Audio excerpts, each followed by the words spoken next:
ओम तव कथामृतं तप्तजीवनं कविभिरीडितं कल्मषापहं श्रवणमङ्गलं श्रीमदाततं भुवि गृह्णन्ति ये पुरिदा जनाः। শ্রী ভগবানের অশেষ কৃপায় আবার আমরা সমবেত হয়েছি শ্রীমদ দর্শন স্বামী নিত্যানন্দ মহারাজ বিরচিত শ্রীমদ দর্শন গ্রন্থের প্রথম খণ্ডের চতুর্বিংশত অধ্যায়তে আমরা এসে পৌঁছেছি। আমরা যখন এটা শুরু করেছিলাম কখনো ভাবিনি যে এই গ্রন্থটি প্রায় শেষের দিক অব্দি আমরা পৌঁছতে পারবো। আমার মনে হয়েছিল তার আগেই বোধহয় উইকেট পড়ে যাবে আর তার আগে পুরোটা শেষ হবে না। ছেলেবেলায় যখন এটা আমি পড়ি, এই গ্রন্থটির সূত্র আমাকে দিয়েছিলেন পূজনীয় স্বামী পুত্তানন্দজি মহারাজ। পুত্তানন্দজি মহারাজ বলেছিলেন যে শ্রীমদ দর্শন না পড়লে শ্রীরামকৃষ্ণ কথামৃত সম্পূর্ণ করে বোঝা যাবে না। শ্রীমদ দর্শনের প্রতিটি দৃশ্যে এই কথামৃত লেখার যে ব্যাকগ্রাউন্ড সেটি বলা আছে। উনি একটি ঘটনা বলতেন যেটি বীরেন মহারাজের কাছেও পরবর্তীকালে আমি শুনেছি। বীরেন মহারাজ স্বামী শারদানন্দজি মহারাজের মন্ত্র শিষ্য ছিলেন, 100 বছরের বেশি সময় বেঁচে ছিলেন, বলরাম মন্দিরে থাকতেন। উনি বলছিলেন যে উনি যখন মাস্টারমশাইয়ের কাছে যান কথামৃতকারের কাছে, এই আমাদের আমার স্ট্রিটের ওপর পরবর্তীকালে বাড়িটির নাম হিন্দু একাডেমি হয়, সেই বাড়িটিতে যে স্কুল চলতো সেইটি মাস্টারমশাই স্কুল ছিল। সেইখানে ছাদেতে আমিও সেই ঘর দেখেছি, সেই ছবি দেখেছি, সেই বারান্দা না ছাদ, খোলা ছাদ দেখেছি। সেইখানে মাস্টারমশাই ওই ঘরেতে সারাদিন ধরে কথামৃত লিখতেন। তিনি এই স্কুলের রেক্টর ছিলেন, অতএব খুব বেশি যে অ্যাডমিনিস্ট্রেটিভ কিছু কাজ তার উপর ছিল তা নয়। তিনি এটা দেখাশোনা করতেন এবং বিকেলবেলা যারা তার কাছে আসতেন তাদেরকে আজকের সারাদিনের রচনা থেকে বলতেন। দুটো জিনিস পাশাপাশি থাকতো তার, একটা হচ্ছে মাস্টারমশাই ডায়েরি। মাস্টারমশাই ডায়েরিও দেখার সুযোগ হয়েছে আমার। মাস্টারমশাই ডায়েরি দেখলে কিন্তু বোঝা যাবে না তার থেকে এত বড় কথামৃত কি করে তিনি রচনা করলেন। ধ্যানচিত্র, ভূতেশানন্দজি মহারাজ বলতেন ধ্যানচিত্র। আর এই গ্রন্থটি হচ্ছে মাস্টারমশাই লিখে চলেছেন কথামৃত, সে একই সঙ্গে কথামৃতের ব্যাখ্যা এবং মাস্টারমশাইয়ের জীবন চরিত। মাস্টারমশাইকে তারা দেখছেন, মাস্টারমশাই কেমন করে তার প্রতি কথায় কথায় ভগবানের কথা বলছেন। আমরা শুনছিলাম স্বামী নিখিলেশ্বরানন্দজি মহারাজের কথা। মহারাজ বলছিলেন আমাদের কাছে স্বামী কৈলাসানন্দজি মহারাজের কথা। কৈলাসানন্দজি মহারাজ আমাদের রামকৃষ্ণ মঠ মিশনের একজন অন্যতম সহাধ্যক্ষ ছিলেন। খুব অল্প সময়ের জন্য তিনি সহাধ্যক্ষ ছিলেন। তিনি সহাধ্যক্ষ নির্বাচিত হওয়ার পরেই তিনি ক্যান্সারে আক্রান্ত হন এবং পরবর্তীকালে তার শরীর চলে যায়। তিনি ছিলেন আমাদের চেন্নাই কেন্দ্রের, মাদ্রাস কেন্দ্রের অধ্যক্ষ। দীর্ঘদিন তার উন্নত সাধু জীবন নিয়ে সকলে খুব উচ্ছ্বসিত থাকতেন। সেই উন্নত সাধু জীবনধারী আমাদের স্বামী কৈলাসানন্দজি মহারাজ যখনই কোনো কথা বলতেন, উনি বলতেন, নিখিলেশ্বরজি বলছেন যে এমন একটাও কথা নেই যে কথায় উনি এই কথাটা বলতেন যে মহাপুরুষ মহারাজ বলেছিলেন। যে কোনো প্রসঙ্গে মহাপুরুষ মহারাজ বলেছিলেন এই কথাটি তিনি বলতেন। যতবার ঘর থেকে তিনি বেরোতেন, মহাপুরুষ মহারাজের একটি পা ঝোলানো ছবি ছিল, সেই ছবিটি তিনি পড়তেন, তিনি থাকতো তার কাছে, সেইটিতে তিনি পায়ে মাথা রেখে প্রণাম করতেন। আবার যখন ঘরে ফিরে আসতেন পায়ে মাথা রেখে প্রণাম করতেন। কারোর সঙ্গে দেখা করতে গেছেন বারান্দায়, এই আপনারা পুরনো ট্রাস্টি বিল্ডিং যে দেখেছেন সেই বিল্ডিং এর দোতলায় তিনি থাকতেন। এখন যে ঘরটায় পরবর্তীকালে প্রভানন্দজি থাকতেন ওই ঘরটায় উনি থাকতেন। ওই ঘরটি খুব পবিত্র। ওই ঘরে রমির আনন্দজি মহারাজ প্রেসিডেন্ট হওয়ার পরে থেকেছেন, ভাইস প্রেসিডেন্ট থাকাকালীন থেকেছেন, প্রেসিডেন্ট হওয়ার পরেও থেকেছেন। কারণ উনি যখন প্রেসিডেন্ট হন, আমাদের প্রেসিডেন্ট কোয়ার্টার এত ভাঙাভুঙি ছিল যে ওনাকে ওই জায়গায় থাকতে হয়েছিল 3-4 মাস। গোটা প্রেসিডেন্ট মাঝে কোয়ার্টারটা নতুন করে সারানো হয়েছিল। সেইখানে ঘরের বাইরে গেলেও তিনি প্রণাম করতেন, ঘরের ভেতরে এলেও আবার তিনি প্রণাম করতেন। এদের দিব্য জীবন দেখলে আমরা শ্রীরামকৃষ্ণ সম্পর্কে আমাদের একটা খুব পরিষ্কার একটা কংক্রিট ধারণা হয়। এই অধ্যায়ের নাম ম্যাক্সমূলার ও শ্রীরামকৃষ্ণ, গীতার 6টি শ্লোক। বসন্ত প্রভাত, সূর্য উদিত হইতেছে, শ্রীমা অশ্বত্থ মূলে বসিয়া আছেন, নিকটে মোহন প্রশ্ন করিতেছেন। এই যে আজকে যে মোহনের প্রশ্ন, এই প্রশ্ন কিন্তু আমাদেরও সকলের, কিন্তু আমাদের হয়ে যেন তিনি আজকের এই প্রশ্ন করছেন। মোহন বলছেন, আগে সেদিন বলেছিলেন তা ধর্ম সমন্বয় ঠাকুরের বৈশিষ্ট্য, কিন্তু ইহা তো পূর্বেই ছিল। একম সৎ বিপ্রা বহুধা বদন্তি, এ তো বেদের কথা। আবার গীতাতেও ভগবান বলেছেন, সকল মানুষই আমার ভজনা করে নানাভাবে। শ্রীমতার উত্তর দিচ্ছেন, শ্রীমা বলছেন, হ্যাঁ, সমন্বয়ের কথা সব শাস্ত্রে আছে, কিন্তু কালক্রমে লোকে এই সব কথা ভুলে যায়। ঠাকুর সেগুলি নিজ জীবনে দেখাতে এসেছেন। তিনিও বলতেন, পাঁজিতে লেখা আছে ২০ আঁড়া জল, কিন্তু পাঁজি টিপলেও এক ফোঁটাও পড়ে না। শাস্ত্রে থাকলেই তো হয় না, লোকে দেখতে চায় জীবন্ত। তাই ভগবান মানুষ হয়ে এসে এসব বুঝান। এখন আবার সমস্ত জগৎটা একটা ফ্যামিলি বা পরিবারের মতো হয়ে গেছে সায়েন্সের প্রভাবে। তাই ঠাকুর প্রধান প্রধান ধর্ম মতগুলি নিজ নিজ জীবনে সাধন করলেন, মুসলমান খ্রিস্টান ধর্ম পর্যন্ত। শেষে বললেন, যত মত তত পথ, মত পথ। কারুকে বাদ দিবার জো নেই, সকলেই তাকে ডাকছে একজনই, সকলেই তাকে ডাকছে একজনকেই। লোকে যাদের অসভ্য বর্বর স্যাভেজ বলে, তারাও তাকেই ডাকছে। মানুষের এটা একটা নেসেসিটি, ঈশ্বরকে ডাকা। সংসারে সুখ নাই, কিন্তু সুখ নাই কিনা তাই। ভূত পূজা থেকে ব্রহ্মজ্ঞান পর্যন্ত সব সত্য। কি সুন্দর কথা, এই ভগবানের কথা। এটা একবারে আমাদেরও মনের প্রশ্ন ছিল যে এইটা তো আমরা বেদেই পড়ে থাকি, কম সদ বিপ্রা বহুধা বদন্তি। পরে সাধুতে এসে দেখেছি এটা বেদের একটি উক্তি, কিন্তু বিভিন্ন জায়গায় লেখা দেখেছি, ব্রাহ্ম সমাজেও লেখা দেখেছি। দেওয়ালের উপর লেখা আছে, একম সৎ বিপ্রা বহুধা বদন্তি। সত্য এক, বিপ্রা পণ্ডিতগণ তাকে নানাভাবে ব্যক্ত করে থাকে। শ্রীরামকৃষ্ণের বৈশিষ্ট্য বা স্পেশালিটি এখানে কোথায়? শ্রীরামকৃষ্ণের বৈশিষ্ট্য হলো এই, তিনি যে সময় এসেছিলেন সে সময় বিভিন্ন ধর্মমত তারা নিজেদের প্রমাণ করার চেষ্টা করেছিলেন যে তারাই শ্রেষ্ঠ। শ্রীরামকৃষ্ণের বৈশিষ্ট্য হলো এই, তিনি সাধন ভজন করে আমাদের দেখালেন যে প্রত্যেক ধর্মমত শ্রেষ্ঠ। তাহলে আমাদের করণীয় কি? আমরা আমাদের যার যার নিজস্ব ধর্মমত সেটিকে ঠিক ঠিক মতো অনুসরণ করলেই আমাদের হিন্দুরা যেভাবে ঈশ্বরকে পাবে, মুসলমানরা ঠিক সেইভাবে আল্লাহর অনুভূতি হবে, খ্রিস্টানদেরও ঠিক সেইভাবে ঈশ্বরের অনুভূতি হবে। এটি করে দেখানোর প্রয়োজন আছে। অনেক সময় মানুষ ভুলে যায়। আমাদের ট্রেনিং সেন্টারে আমরা খুব মজা করে একটা কথা বলি, এখনো এটা চালু আছে। ব্রহ্মচারীরা যারা আমাদের ট্রেনিং সেন্টারে বিভিন্ন পঙ্গতে বিভিন্ন লাইনে সার্ভিং করেন, ২ মাস বাদে যখন আমরা গিয়ে পৌঁছই, তখন দেখি সার্ভিং করার সময় একজনের বদলে দুজন আছেন। দুজনকে, একজন হচ্ছেন গুরু আর একজন হচ্ছেন শিষ্য। গুরু মানে যিনি আগের ২ মাস সার্ভিং করেছেন, তিনি সার্ভিং করে দেখান তার শিষ্যকে, যিনি পরবর্তী ২ মাস সার্ভিং করবেন। কোথায় বালতি রাখতে হবে, কোথায় হাতা রাখতে হবে, তোলবার সময় কতটুকু খাবার তুলতে হবে, কি জিজ্ঞাসা করতে হবে, কিসের তরকারি সেগুলো জেনে আসতে হবে, ভাত কেমন করে কাটতে হবে, সব গুরু তার শিষ্যকে শেখান। অনেক সময় আমরা গিয়ে দেখি যে যে ব্রহ্মচারী, নতুন ব্রহ্মচারী সার্ভিং করছিল, আগের দিন দেখেছি, পরের দিন তাকে দেখতে পাচ্ছি না। পুরনো জন এসে উপস্থিত হতেন। এখন তো আর বুঝতে পারি না, এখন তো হঠাৎ হঠাৎ যাই। আগে আমরা এটা নিয়ে মজা করতাম, কি তোমার গুরুত্ব, এই গুরু ভাব ঘুচলো না, তুমি এখনো চালিয়ে যাচ্ছ। তার মানে তার যে পরবর্তী যে সাকসেসর, সে অসুস্থ হয়ে পড়েছে, তাই গুরুকে করে দেখা করে হচ্ছে, তার কাজটি করে যেতে হচ্ছে। শ্রীরামকৃষ্ণ ঠিক সেই রকম। মানুষ সত্যের কথা জানতেন, কিন্তু নানা ভাব এসে মূল ভাবটার উপর ঢাকা পড়ে গেছে। তিনি এসে শুধুমাত্র সেইটির আবরণ খুলে দিলেন।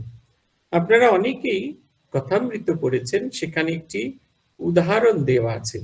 সেটা হচ্ছে বাগানের মধ্যে একটি ফোয়ারা ছিল।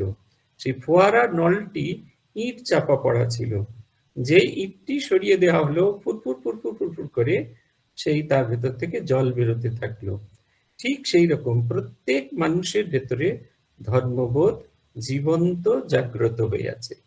তাহলে আমাদের করণীয় কি? সেই জীবন্ত জাগ্রত ধর্মবোধকে শ্রীরামকৃষ্ণ অবতার এসে জাগিয়ে দিয়ে সেটির বিকাশ সাধন করলেন। আমাদের এই যে মনুষ্য জীবন, সেটিকে সম্পূর্ণ পূর্ণ বিকশিত করে দিলেন। এইটি হচ্ছে তাঁর বিশেষ বৈশিষ্ট্য। এই যে কথাটি আছে না, সম্ভবামি যুগে যুগে, এই যে প্রতি যুগে আমি সম্ভাবিত হই। কেন হই? তার কারণ হচ্ছে আমাদের মনের ভেতরের যে ভাবনাটি, ঈশ্বরীয় ভাবনা, সেইটিকে আধুনিক ভাষায়, নতুন যুগের ভাষায় বলা। আমরা যখন প্রথম কম্পিউটার ব্যবহার করতে থাকি, তখন কত রকমের কি ছিল। আপনারা হেডকোয়ার্টার্সে গেলে, সেই ঘরটায় গেলে এখন আমরা হাসি। সেই ঘরটা আগে এয়ার কন্ডিশন ছিল, কি না তাতে সেটা কম্পিউটার রুম। তার চতুর্দিকে সেই দরজাতে, যাতে পুরোনো দরজা ছিল তো, সেই দরজায় যাতে ছেদ দিয়ে এসি না বেরিয়ে যায়, তার জন্য প্যাডিং করা ছিল। তারপরে ওই ছিল, ভালো কার্পেট পাতা ছিল। জুতো বাইরে খুলে রেখে ঢুকতে হতো। সবাই, কেউ ভয়ের দিকে ওই ঘরটার দিকে তাকাতো না। আর এখন এমন অবস্থা হয়েছে, প্রত্যেক ঘরে প্রত্যেক টেবিলের উপর একটা করে ল্যাপটপ আছে। প্রত্যেকে প্রত্যেকের কাজ করছে, কাজ শেষ হলে ল্যাপটপকে অফ করে তার টেবিলের মধ্যে ঢুকিয়ে দিয়ে চলে যাচ্ছে। সেই বিরাট অনেক জায়গা নেওয়া কম্পিউটার, সেটা আর কাজ করছে না। একই জিনিস দেখুন, একই মেসেজ দিয়ে যাচ্ছে, একই কাজ সে করে চলেছে, কিন্তু ইন এ ডিফারেন্ট ওয়ে। আগেও যেমন 2 আর 2 4 করতো, এখনো 2 আর 2 4 করে। আগে আঙুলে 1 2 3 4 করে গুনে 4 করতো, এখন ক্যালকুলেটরে 2 + 2 টাইপ করে ব্যাস সঙ্গে সঙ্গে হয়ে গেল। আগে পৃথক ক্যালকুলেটর থাকতো, এখন মোবাইল ফোনের ভেতরেই ক্যালকুলেটর আছে। আর পৃথক ক্যালকুলেটরের প্রয়োজন হচ্ছে না। এইটা হচ্ছে কথা, খুব মজা এটা। এই বলছেন, এখন আবার সমস্ত জগৎটি একটি ফ্যামিলির মতো হয়ে গেছে সায়েন্সের প্রভাবে।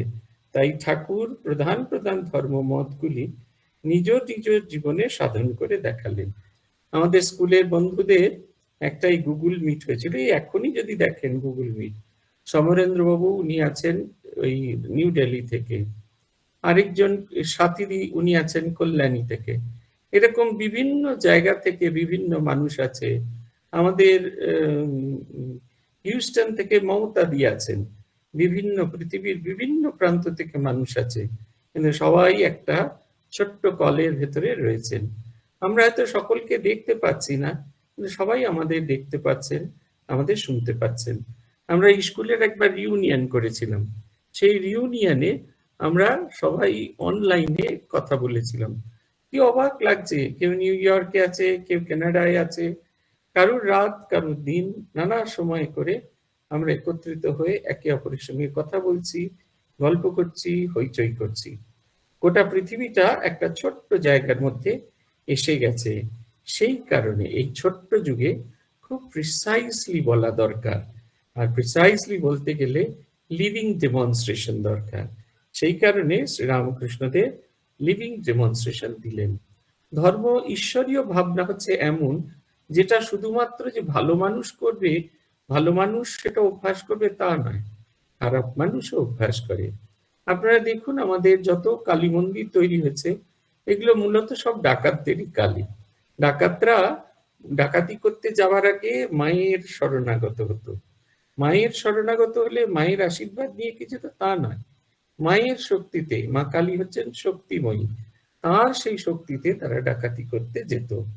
আর তখনকার দিনের ডাকাত আর এখনকার দিনের যে ডিম ছড়া ডাকাত, এই দুটো ডাকাত একরকম নয়, সম্পূর্ণ আলাদা ছিলেন। তাদের গায়ে ডিম ছুটতে গেলে 100 বার ভাবতে হতো। তাই বলছেন যে এইটা হচ্ছে কথা, কাউকে বাদ দেওয়ার জো নেই, সকলেই তাকে ডাকছে, সেই একজনকেই ডাকছে। লোকে যাদের অসভ্য, বর্বর, স্যাভেজ বলে, তারাও তাকেই ডাকছে। যে খারাপ মানুষ তিনিও ডাকছেন, ভালো মানুষ তিনিও ডাকছেন। প্রত্যেকে মুক্তির জন্য ডাকছেন। যিনি ভালো মানুষ তিনি ডাকছেন যে আমার এই যে এখনকার যে অবস্থা, এই অবস্থা থেকে আমাকে পেরিয়ে যেতে সাহায্য করো। আবার যিনি মন্দ মানুষ তিনি ডাকছেন যে আমাকে আমার এই যে ভীষণ রকমের যে কষ্ট, এই যে আমি যেন এই সাফল্য লাভ করতে পারি, এই ডাকাতি করে যেন পুরো টাকা পয়সা আমি নিয়ে নিতে পারি, নিয়ে যেতে পারি। এরকম নানা মানুষ, নানা ভাবের মানুষ তাকে ডাকছেন। ভাষা ভিন্ন ভিন্ন, কোনো ভাষায় বেশি প্রকাশ, কোনোটাতে কম। যেমন ঠাকুর বলতেন বাপের ৫ ছেলে, কেউ বলছে বাপু, কেউ বলছে বাবা, কেউ বা যে খুব ছোট সে তাও বলতে পারছে না, কিন্তু ভিতরে স্নেহ আছে, ভাষা খুঁজে পাচ্ছে না, বলতে পারে না। ভগবান দর্শন দিলে ধ্রুবের স্তব করতে ইচ্ছা হলো, কিন্তু ভাষা নাই। যেই বেদ শঙ্খ ছুঁয়ে দিলেন অমনি স্তব বের হতে থাকলো। যারা জঙ্গলে থাকে, হিংসাবৃত্তি করে জীবন ধারণ করে, এমন মানুষও তাকে ডাকে। তাদেরও বিশ্বাস আছে একজন উপরে আছেন, যিনি তাদের খেতে পড়তে দেন, বৃষ্টি দেন, শস্য দেন, শিকার দেন। রেড ইন্ডিয়ানদের ভিতরে উচ্চ ধর্মভাব ছিল। সুপ্রিম বিং, ঈশ্বরকে তারা মেনিটো বলতো। তাদের মত ঈশ্বরই সব হয়েছেন। বেদান্তের এই উচ্চ ভাব তাদের ছিল। কি আশ্চর্য! কি করে গেল এই ভাব, প্যান্থিজম, সর্ব ঈশ্বরবাদ। তারা হয়তো পূর্বে ভারতবর্ষে ছিল, তারপরে মাইগ্রেট করে আমেরিকায় চলে যায়। বেদের তত্ত্বমসি এই উচ্চ চিন্তার সঙ্গে তারা পরিচিত। তারা বলতো ইউ আর গড, জীব শিব, এ বেদান্তের চূড়ান্ত কথা। আজকাল পাশ্চাত্যে কম্প্যারিটিভ রিলিজিয়ন্সের স্টাডি চলেছে। এইসব অমূল্য সংবাদ পাওয়া যাচ্ছে। পড়বেন এসব হিব্রাট লেকচার্স, গিফোর্ড লেকচার্স, ধর্মবিজ্ঞান বিষয়ে বক্তৃতা, এইসব ম্যাক্স মুলারের হিব্রাট লেকচার্স, এগুলো সব আছে। এই কথা পূর্ব ভাবেও মানুষ ভগবানকে ডাকতো এবং তাদেরও ডাকার ভাব ছিল। শ্রীরামকৃষ্ণের ভাষায় কেউ বলে বাবা, কেউ বলে পা, আর কেউ তাও বলতে পারে না। তাই বলে কি ভগবানের কৃপা কম হয়? তার স্নেহ সবার প্রতি সমানভাবে থাকে। এইটা হচ্ছে কথা। ভগবান দর্শন দিলে তবে আমাদের ভেতরে ভাবটিকে আমরা ঠিক প্রকাশ করতে পারি। আমাদের মনে আছে একবার কলকাতায় জাপানিদের একটি ওই জিমন্যাসিয়াম এসেছিল। আমরা দেখতে গেছিলাম, নেতাজি ইন্ডোর স্টেডিয়ামে হয়েছিল, এবং সেই প্রত্যেকটি খেলা শুরু হওয়ার আগে এই জাপানি ভাষায় টিং টিং চুং চুং পুং পুং কিছু একটা বলে দিয়ে গেল, খুব অল্প কথা, আর সেইটিকে ব্যাখ্যা করা হতে থাকলো ইংরেজিতে।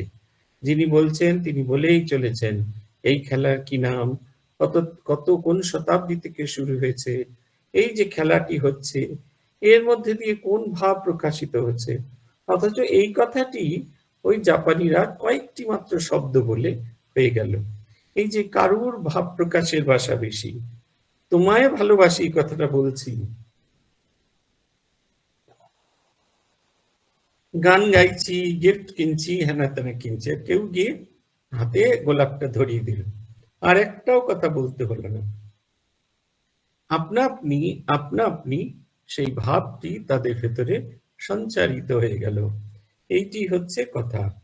এই ভাষার হয়তো আলাদা হতে পারে, কিন্তু ভাবটি হচ্ছে আলাদা, একই রকম। যারা জঙ্গলে থাকে, হিংসাবৃত্তি করে যারা জীবন ধারণ করেন, এমন মানুষও তাকে ডাকে। তাদের বিশ্বাস একজন উপরে আছেন, যিনি তাদের খেতে পড়তে দেন, বৃষ্টি দেন, শস্য দেন, শিকার দেন। একজনের সঙ্গে দেখা হয়েছিল, একজন ট্রেনেতে হকারি করতেন, তার সঙ্গে দেখা হয়েছিল। তিনি ভারী সুন্দর কথা বলেছিলেন। আসছি আমরা লক্ষ্মীকান্তপুর ক্রস করে সোনারপুরের দিকে। ওই লক্ষ্মীকান্তপুরের পর তিনি উঠতেন পেয়ারা নিয়ে। তা আমার সঙ্গে সেদিনকে আরো একজন আসছিলেন, পথে দেখা হয়েছিল তার সাথে। আমি তো একাকী যাত্রা করতাম। তিনি নিজেও খাবেন, কি বেশ বলে? উম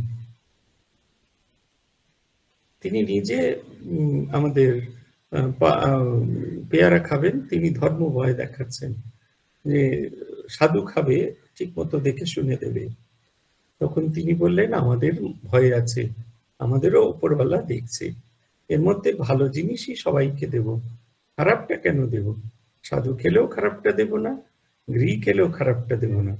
কারণ আমাদের প্রত্যেকের জীবনে একটা করে ধর্মভয় আছে।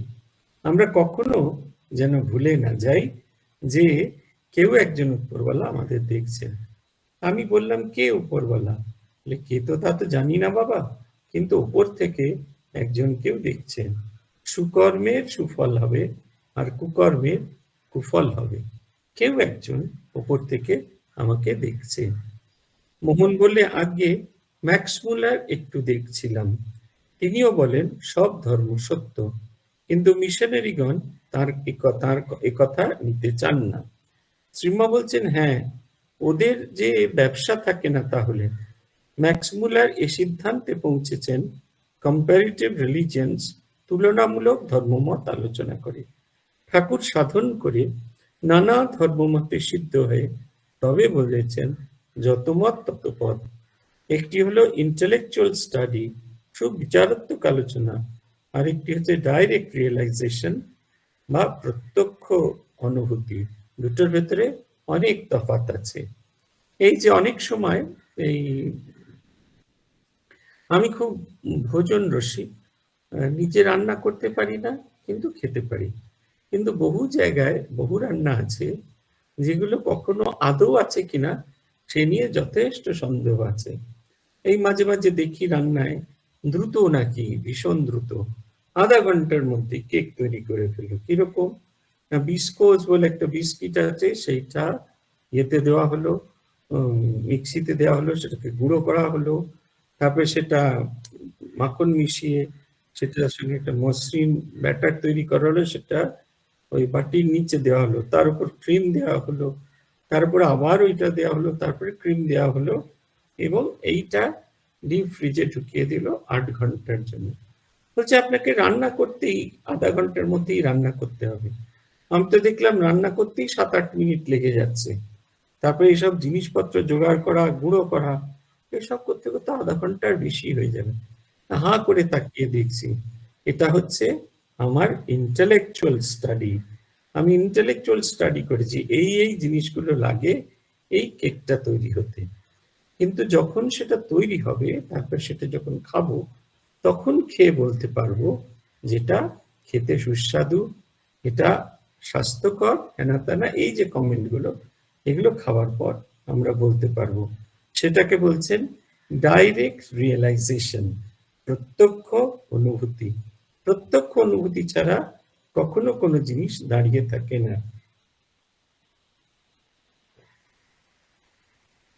যে নলেজ বুকিশ, যে নলেজ শুধুমাত্র গ্রন্থের মধ্যে, যে সত্য গ্রন্থের ভেতরেই নিহিত থাকে, কখনো সেই সত্যের বাইরে গিয়ে পৌঁছয়, সেই গ্রন্থের বাইরে গিয়ে পৌঁছয় না, সেই অভিজ্ঞতা, সেই সত্যের কোনো দাম নেই। সত্য যখন জীবনকে স্পর্শ করে, জীবনের অনুভূতির আগুনে একেবারে পুড়ে ঠিকঠাক হয়, তখনই সেইটির হয়। একটি সেই কলসির গল্প আছে পূজনীয়া বেদান্ত প্রাণা মাতাজির লেখা। একদিন এক রাজকুমারের তার ইচ্ছা হলো তিনি শাস্ত্র অধ্যয়ন করবেন। শাস্ত্র অধ্যয়ন করার জন্য তিনি রাজ্য থেকে পালিয়ে বহু দূর জঙ্গলের ভেতরে এক সন্ন্যাসীর আশ্রমে গেলেন। সন্ন্যাসী তাকে স্বাগত জানালেন, তাকে আশ্রমের নানা কাজে লাগিয়ে দিলেন। তিনি ঝাঁট দেন, বনের কাঠ কুটিয়ে নিয়ে আসেন, যজ্ঞে সাহায্য করেন, রান্না করেন, সকলকে খেতে দেন, বাসন মাজেন, জল আনেন।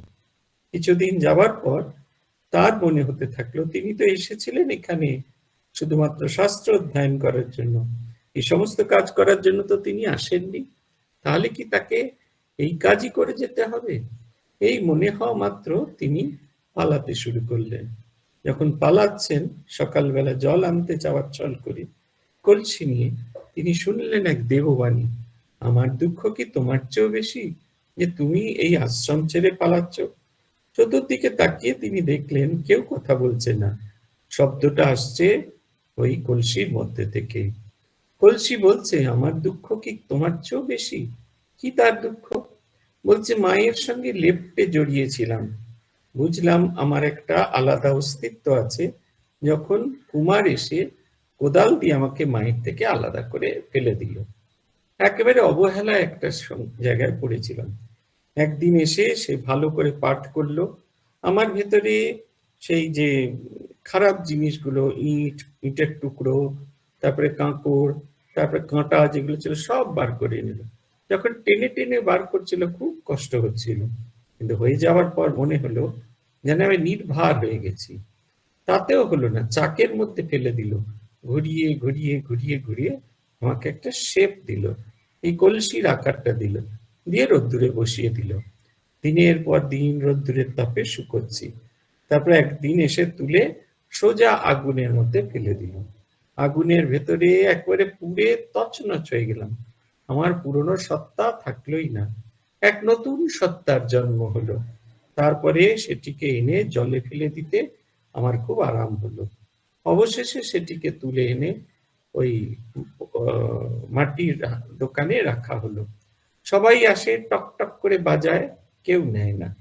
অবশেষে এই সাধুরা এলেন, টক টক করে বাজালেন, তাদের পছন্দ হলো, তারা জল ভরে এনে এখানে রাখলেন। আমি সাধারণ মাটি থেকে সাধু সেবার জায়গায় পৌঁছলাম। এই হচ্ছে ফারাক একটা, সেটা হচ্ছে ইন্টেলেকচুয়াল স্টাডি, বিচারাত্মক আলোচনা, আর একটা হচ্ছে ডাইরেক্ট রিয়েলাইজেশন, প্রত্যক্ষ অনুভূতির ভেতরে ফারাক। আমাদের এইটার মধ্যে দিয়ে যদি না যেতে পারি, জীবন সংগ্রামের মধ্যে যদি না নিয়ে যেতে পারি, তাহলে কোনো আমাদের বিদ্যা কার্যকর নয়। এটা কিন্তু আমাদের জানতে হবে। মোহন বলছেন, ম্যাক্স মুলার খুব ফিয়ারলেস অ্যান্ড আনকম্প্রোমাইজিং, নির্ভীক, অচল অটল নিজের সিদ্ধান্ত সম্বন্ধে। মিশনারিগুলি বলেন কেবল খ্রিস্টান ধর্ম সত্য, আর সব মিথ্যা। তিনি তাদের কথা নেন না। তিনি বলেন সব ধর্মেই গ্রেইনস অফ ট্রুথ, সত্যের বীজ নিহিত আছে। শ্রীমা বলেন, আবার ওটিও বলো, he is sympathetic like a mother, মায়ের মতো দরদি আর গুণগ্রাহী। অসভ্য বর্বর ধর্মকেও তিনি সত্য বলেন। তিনি বেশ একটি কথা বলেছিলেন, শুধু এক কথায় লিটারাল শব্দগত অর্থ করলে চলবে না, ভাব দেখতে হবে। নিজে এটি করতেন, আর সিস্টার নিবেদিতার মধ্যেও এটি দেখেছি। কি শক্তিমান পুরুষ! তিনি তো বেদ উপনিষদকে রাখলেন। এদেশের লোকে ওখানে গিয়ে জন্ম নিয়েছেন, এদেশেরই লোক ওখানে গিয়ে জন্ম নিয়েছেন। স্বামীজির খুব সুখ্যাতি করতেন। কখনো বলতেন যেন বশিষ্ঠদেবকে দেখে এলুম, কখনো বলতেন বেদ ভাষ্যকর সায়ন এই শরীর নিয়েছে। কি ধৈর্য! সংস্কৃত অত কঠিন ভাষা, কিন্তু কেমন শিখেছিলেন। অর্ধ শতাব্দী ধরে বেদ সংকলন করলেন। কি অধ্যবসায়, কি পাণ্ডিত্য! স্বামীজিকে পেয়ে কত আহ্লাদ করলেন, কত আদর করলেন তাকে। আর কি মহৎ! সাউদাম্পটন লন্ডন স্টেশনে বুঝি স্বামীজির উপর ছাতা খুলে ধরলেন। তিনি আপত্তি করলে বললেন, it is not every day that the son of Sri Ramakrishna can be seen. শ্রীরামকৃষ্ণের সন্তানকে রোজ দেখতে পাওয়া যায় না। দেখো কি উদার হৃদয়, কি গভীর অন্তর্দৃষ্টি। অত বড় মানি পণ্ডিত, ওই রাজসিক দেশে জন্ম, কিন্তু কি নিরভিমান। এসবই মহাপুরুষের লক্ষ্য। এইটা হচ্ছে কথা। যখন মানুষের ভেতরে অনুভূতি হয়, তখন মানুষ কতগুলো গুণে গুণান্বিত হয়। এইখানে যে কথাটি বলছেন সেটা হচ্ছে সেটা হচ্ছে আনকম্প্রোমাইজিং ফ্যাক্টর, অটল অচল, কোনো অবস্থাতে যে বদল হয় না। আমাদের শ্রীমদ্ ভগবদ গীতায় দৈবী গুণের কথা বলতে গিয়ে একটি গুণের কথা বলা হচ্ছে, সেটা হচ্ছে অভয়ম। সবাই অভয়ের অনুবাদ করে থাকে, সেটা হচ্ছে ভয় না পাওয়া অবস্থা। পূজ্যপাদ রঙ্গনাথানন্দজি এটির ব্যাখ্যা করেছেন যে আনকম্প্রোমাইজিং ফ্যাক্টর। আমি নির্ভীক হতেই পারি, জলে জঙ্গলে সব জায়গায় ঘুরে আসতে পারি, কিন্তু অনেক সময় পরিস্থিতির চাপে পড়ে মাথা নোয়াতে বাধ্য হই। ইনি কোনো অবস্থাতে কোনো জায়গাতে কখনো এই বদল হয়নি। আজকে আমি আমার ফেসবুকের পাতায় একজন সন্ন্যাসীর কথা লিখেছি, একজন না, একাধিক সন্ন্যাসীর কথা। তার মধ্যে অন্যতম হলেন স্বামী অমলানন্দজি। অমলানন্দজি ৩ বছর কয়েক মাস চাকরি করেছিলেন ব্রিটিশ গভর্নমেন্টের আন্ডারে স্কুলে। তাকে ১১ বার ট্রান্সফার করা হয়েছিল, কারণ তিনি সরকারি কথা, সরকারি যে নিয়ে সেগুলি অন্যায় আবদারগুলি কিছুতেই মেনে নিতেন না। আমিও জীবনের শেষ দিকে তাকে দেখেছি। কি আনকম্প্রোমাইজিং ফ্যাক্টর! তখন লাল যুগ চলছে এখানে, একেবারে ভীষণ রকম রামকৃষ্ণ মিশন ঘৃণ্য হেয়। মহারাজ সেই ওই অত বয়স নিয়ে তিনি ওপরে উঠতেন, অফিসাররা বসতে শুদ্ধ বলতেন না, তার হাঁটুর বয়সী সব কর্মীরা তারা কাজ করছে, উনি এক টেবিল থেকে আরেক টেবিল, আরেক টেবিল থেকে আরেক টেবিলে যাচ্ছেন, তবু কোনোভাবে কোনো কম্প্রোমাইজ করছেন। আনকম্প্রোমাইজিং ফ্যাক্টর, এটা হচ্ছে ঈশ্বরকে জানলে এই গুণগুলো আসে। ২ হচ্ছে যেটা বলছেন, সেটা হচ্ছে নিজের সিদ্ধান্তে অটল অচল থাকা। আর ৩ হচ্ছে সিম্প্যাথেটিক লাইক মাদার, মায়ের মতো দরদি, অন্যের বেদনা অন্তরে অনুভব করতে হয়। এই যে অসভ্য বর্বর, এদের বেদনাও তিনি অনুভব করছেন, তারাও যে ঈশ্বরকে ডাকছে, তাদের কষ্টটাও তিনি অনুভব করছেন। এই অন্যের ভাব বোঝার মতো ভাবনাটি থাকা দরকার। এই যে আমাদের ব্লাইন্ড বয়েজ একাডেমির একটি অনুষ্ঠান হয়েছিল, আমাদের পূর্বতন সরকারের স্বাস্থ্যমন্ত্রী ছিলেন, স্বাস্থ্যমন্ত্রী নয়, উনি হলেন মহিলা এবং উইমেন এন্ড ওয়েলফেয়ার, মহিলা এবং কল্যাণ দপ্তর, ICDS তার আন্ডারে আছে। তিনি আমাদের ব্লাইন্ড বয়েজ একাডেমিতে এসেছিলেন একটি ফাংশনে প্রাইজ দিতে। ভারী সুন্দর একটি কথা বলেছিলেন ডক্টর শশী পাঁজা। তিনি বলেছিলেন, শুধু এই অনেকে ওই সময় বিএড ডিগ্রিও পেল, তারা স্পেশাল বিএড পেলেন।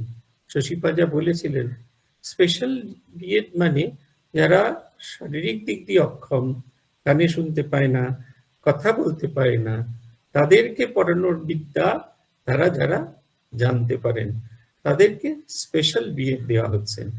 আমি এর সঙ্গেও যুক্ত হতে বলি, শুধুমাত্র বই পড়লে হবে না, শুধুমাত্র প্র্যাকটিস টিচিং করলে হবে না, একটা অনুভবী মন দরকার। ওরা কি বলতে চাইছে, যে কথা ওরা শব্দ দিয়ে বলতে পারছে না, যে দৃষ্টি ওরা চোখ দিয়ে দেখতে পারছে না, সেইটি কেমন করে হবে, সেইটি একটি দরকার। আমেরিকা যুক্তরাষ্ট্র না, ইংল্যান্ড থেকে একজন ভদ্রমহিলা প্রত্যেক বছর শীতের সময় ভারতবর্ষে আসতেন। তিনি এই মার্চ মাস অবধি ভারতবর্ষে থাকতেন। রোজ তিনি তার বাক্স প্যাঁটরা নিয়ে নরেন্দ্রপুর লোকশিক্ষা পরিষদে চলে আসতেন। কি কাজ ছিল তার? টকিং বুক তৈরি করা। এই যে বইগুলো আছে, সেই বইগুলো তিনি পড়ে পড়ে পড়ে পড়ে রেকর্ড করতেন। তিনি এসেছিলেন অশোক্তানন্দজির কাছে, যে তাকে যদি কিছু কাজ দেওয়া হয়। অশোক্তানন্দজি ভাবলেন, বিদেশ থেকে এসেছেন, এ নিশ্চয়ই সামান্য কিছুদিন কাজ করেই চলে যাবে। তাই তাকে একটা কঠিনতম কাজ দেওয়া হলো।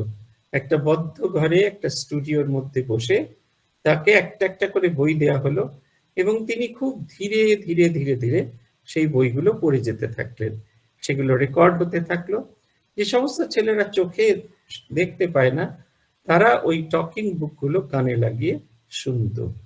আমি তাকে দেখে অবাক হয়ে যেতাম। প্রত্যেক বছর তিনি এই ডিসেম্বরের শেষের দিকটা আসতেন। কেন এই সময়টা তিনি বাঁচতেন? কারণ নতুন যে শিক্ষাবর্ষ শুরু হয়ে যাবে, তাতে অনেক সময় অনেক গ্রন্থের অদল বদল হয়ে যায়।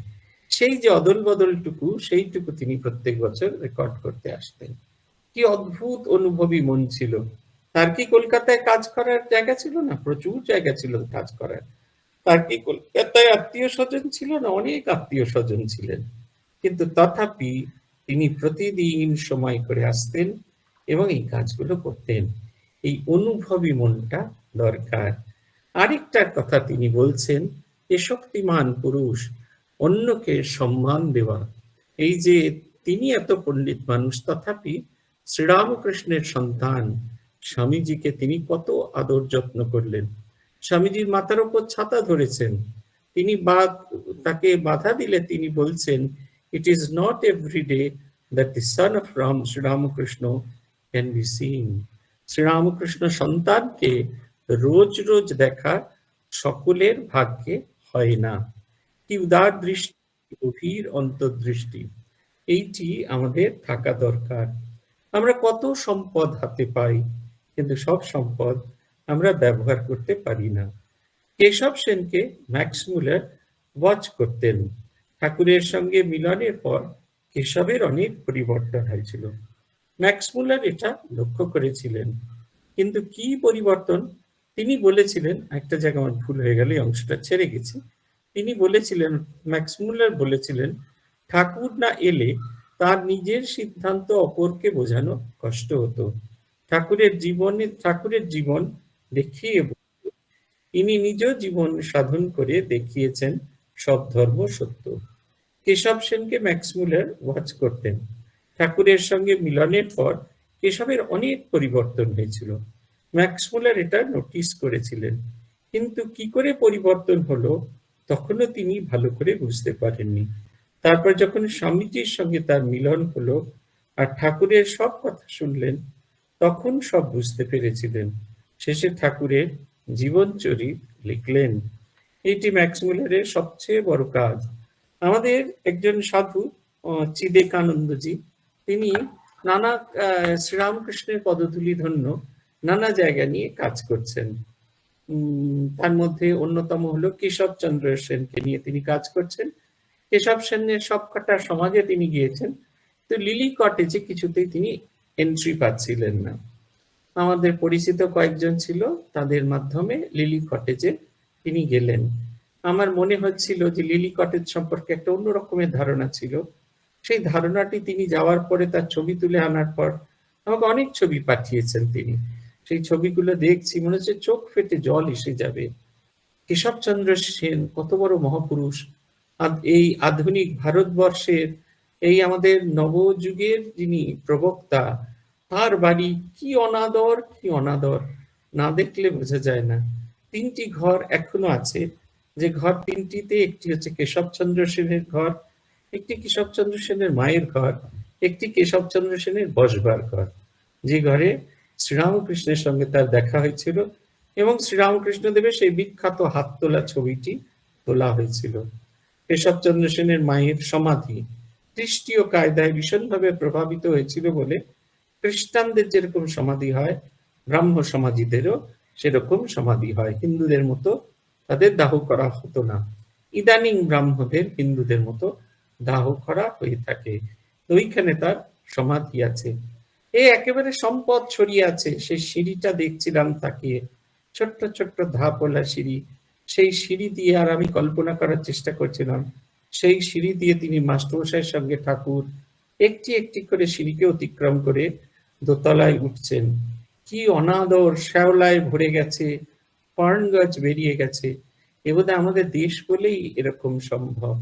যারা ভগবানকে দেখেছিলেন, ভগবানের সঙ্গে যারা সখ্যতা তৈরি করার পথে দেখিয়ে গেছিলেন, তাদের প্রতি আমাদের এই চরম অনাদর। ঠিক এইরকম অভিজ্ঞতা আমার হয়েছিল যখন আমি প্রথম শ্রীরামকৃষ্ণদেব এই মাস্টারমশাই লিখিত কথামৃতের ডায়েরিগুলো দেখি।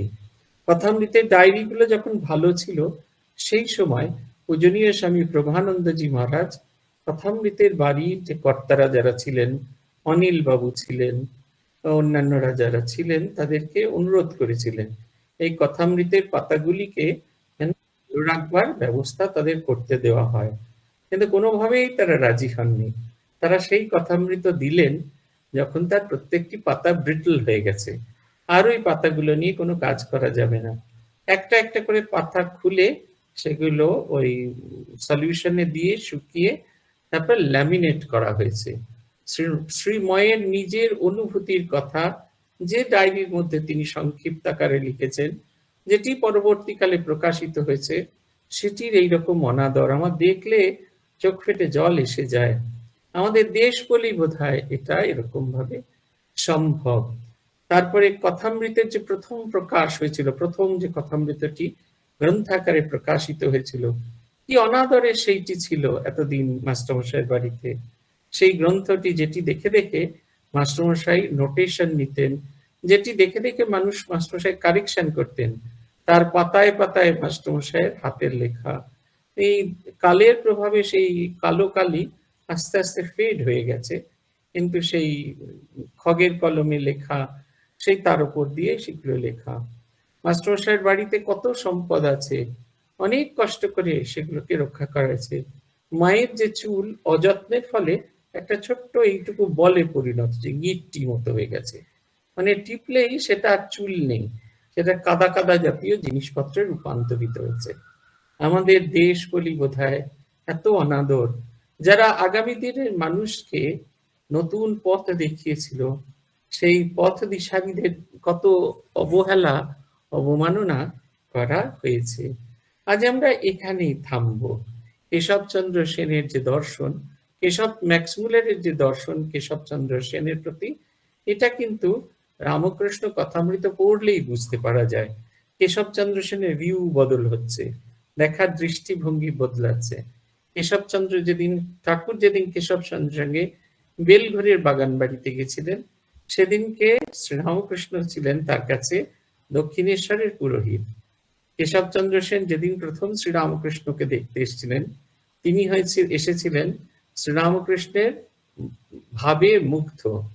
কেশবচন্দ্র সেন ঠাকুরকে যখন নিয়ে গেলেন, তা সেই ক্যাপ্টেন কুকের সঙ্গে একসঙ্গে সেই নৌকা বিহারে গেলেন তারা, তখন শ্রীরামকৃষ্ণ তার জীবনের কাণ্ডারি আর শেষের দিকের দর্শন, যেখানে অসুস্থ কেশবচন্দ্রকে ঠাকুর দেখতে এসেছেন, কেশবচন্দ্র দেওয়াল ধরে ধরে ধরে ধরে একটু একটু করে এসেছেন, তখন তার মনে, তখন কেশবের সম্পর্কে বলতে গেলে মনে হয় কেশব যেন, শ্রীরামকৃষ্ণ যেন কেশবের জীবনের আর দ্বিতীয় কাণ্ডারি নয়, একমাত্র কাণ্ডারি।